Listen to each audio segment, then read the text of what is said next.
എന്നാൽ ദൈവത്തെ സ്നേഹിക്കുന്നവർക്ക് നിർണയപ്രകാരം വിളിക്കപ്പെട്ടവർക്ക് തന്നെ സകലവും നന്മയ്ക്കായി കൂടി വ്യാപരിക്കുന്നു എന്ന് നാം അറിയുന്നു.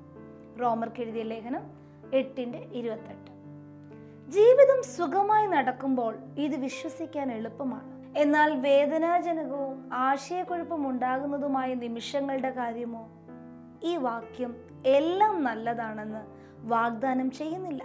മറിച്ച് ദൈവത്തിന് എല്ലാം നന്മയ്ക്കായി ഉപയോഗിക്കാൻ കഴിയുമെന്ന് വാഗ്ദാനം ചെയ്യുന്നു. ഒരു വസ്ത്രധാരണം സങ്കല്പിക്കുക. ഓരോ നൂലും ശോഭയുള്ളതോ മങ്ങിയതോ ആകട്ടെ മനോഹരമായ ഒരു ഡിസൈൻ സൃഷ്ടിക്കാൻ ആവശ്യമാണ്.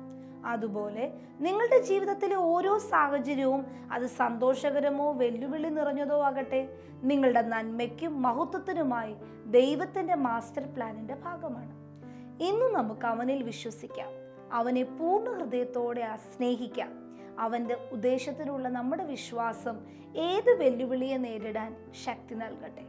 എന്തുകൊണ്ട് എന്ന് മനസ്സിലാകുന്നില്ലെങ്കിലും നിങ്ങളുടെ നന്മയ്ക്കായി ദൈവം എങ്ങനെ എന്നതിൽ പ്രവർത്തിക്കുന്നുണ്ടെന്ന് വിശ്വസിക്കുക. ദൈവം നമ്മളെ അനുഗ്രഹിക്കട്ടെ.